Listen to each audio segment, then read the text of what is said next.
Hi guys, welcome back to our channel. Today we are filming for you a video all about how to and the benefits of a digital detox.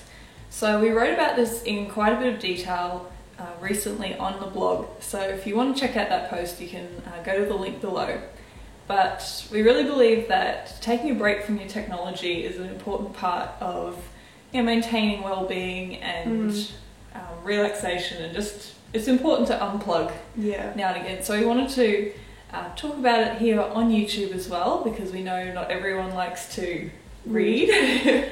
So we're going to go into our 3 tips on how to have a successful digital detox. So before we jump in, we know that you guys are keen for more recipe ideas, and we are working on some recipes and there will be some recipe videos coming up soon. But we are also very excited to announce that we're working on our recipe ebook at the moment. It's all dedicated to paleo breakfasts. The hardest meal of all. We think. We get so many comments on YouTube and the ladies in our community about on-the-go breakfasts or different breakfast options for busy lifestyle, or just it's hard when you can't have toast and easy things, cereals and like the things that used to be so easy. So we're going to have a whole recipe book just dedicated to paleo breakfast. So we'll let you guys know when that comes out, but in the meantime, if you want to know anything about it, you can sign up on the blog, or we're Snapchatting about it as well. Yeah, you can see us doing our photography and recipe creation on Snapchat.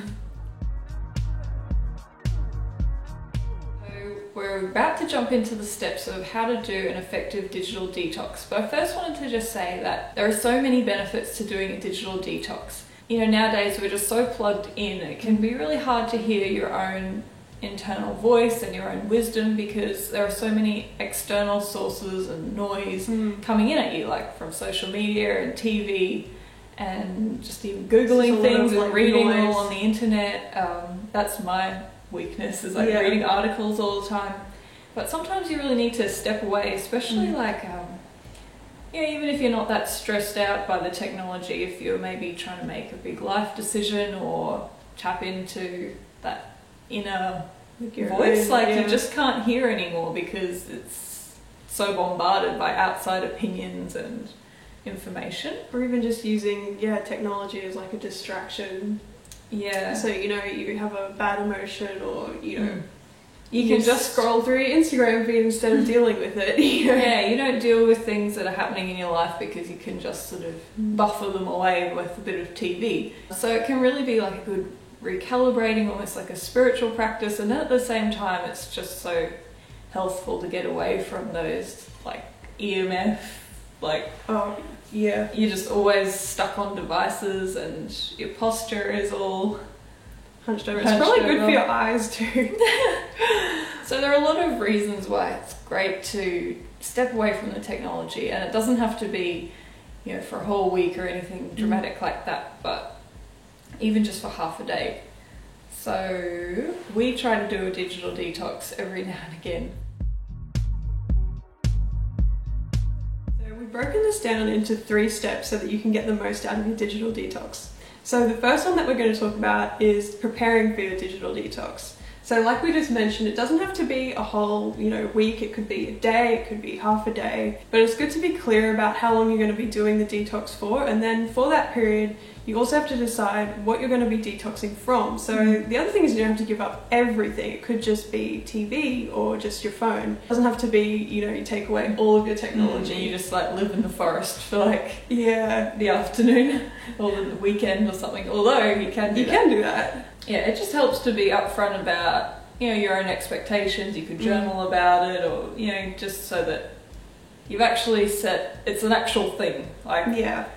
And it also helps, you can tell say your partner or people who maybe text you often that are close to you that you're taking the weekend off or something like that. Not that you need to make excuses for what you're doing, but it can take a little bit of the I guess stress of being tethered to your device away, because there's nothing worse than feeling like you're not responding to people and that kind of thing. But one of the most important parts in preparing is planning some activities that you're going to do when you take away all the technology. So when you take away the technology, it can be like I think you said like bringing a car to like a Screeching halt. When your brain is running at that level and then you try to bring it down, all of a sudden you're gonna, feel like a real withdrawal. Yeah.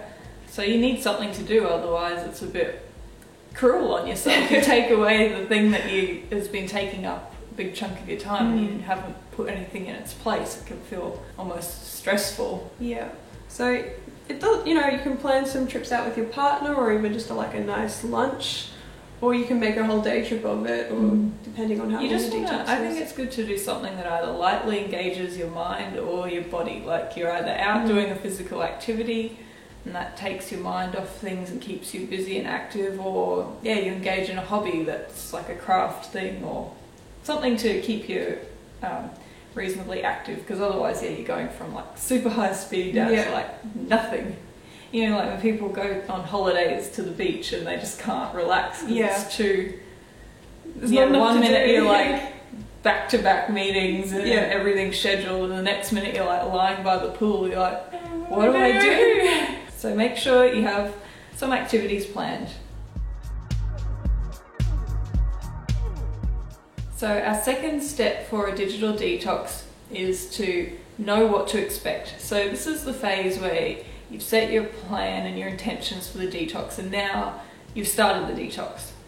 So we say know what to expect, because they don't call it a detox for nothing. You may know in other detoxes, liver cleanses, different things like that, that you're gonna get symptoms always get worse before they get better. So it's exactly the same thing with a digital detox. It's going to feel quite uncomfortable, and if you go into the experience knowing that that's going to be the case, it will be much more effective and less stressful. There's nothing worse than going in and thinking that it's going to be a pleasant experience, like, oh, I'm just going to have this really spiritual experience and give up all my technology. And you go in and you feel a bit crap, and then you're like, what's wrong with me? Yeah. So going in just takes that stress off. When you're almost if you're in a bad mood and then you think you shouldn't be in a bad mood, and that creates more resistance. So if you go in knowing that it's totally normal, you're going to feel probably a little bit frustrated, at a loose end, or you're going to have these urges to get onto your computer or check your social media. If you go in knowing ahead of time, then it's not going to be so bad. So this is part of the reason why it's really good to have some activities planned, but at the same time you don't want to be buffering out any emotions that are coming up for you.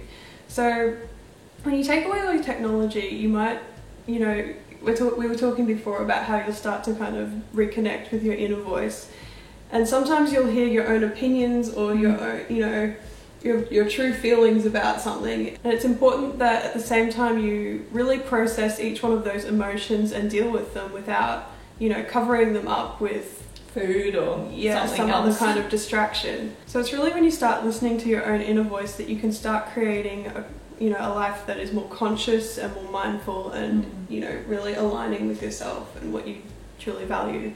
Yeah, so if it is uncomfortable at first, it's important, I think, to push through and really take this opportunity to reconnect and work through things, whether they're positive, whether they're negative, or your inner voice saying something's not working for me in my life, and you've been kind of pushing that down because you can just cover it up with entertainment and other things. So it's actually it's really important, and even if it's uncomfortable. So our third step is to consciously reintroduce your technology. So this is when you've completed the detox. You've probably gone through some ups and some downs, and you along the way would have found some things that you really liked about being unplugged, or at least this has always been the case for me. And maybe I've had a really nice moment playing board games with a friend, or just doing things that we haven't done since we were kids, or when we went camping, or things like that. Well, that probably doesn't apply to kids now because they have iPads. I know. But you'll find things that you really enjoy. You go, wow, like I spent time out with my friends or my partner, or just even with myself, and felt this real connection to life that I normally kind of go through this haze of clicking and swiping and all that kind of thing. So this is the time where you can actually think about what was positive about the experience and what you would like to consciously carry forward in your life after the detox.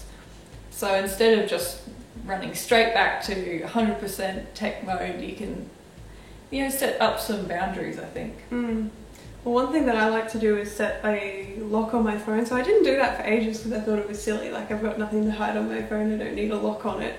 But having the lock on it, each time you go to open your phone, you really have to think, what am I doing? Why am I checking my email again? I just checked my email. Yeah.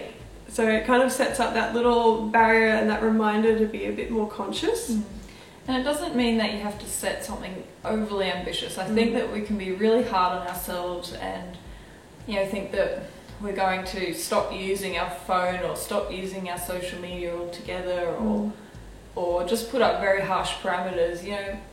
I think even saying I want to stop using TV over dinner time, or I want to have the hour before I go to bed, off my computer and off my phone.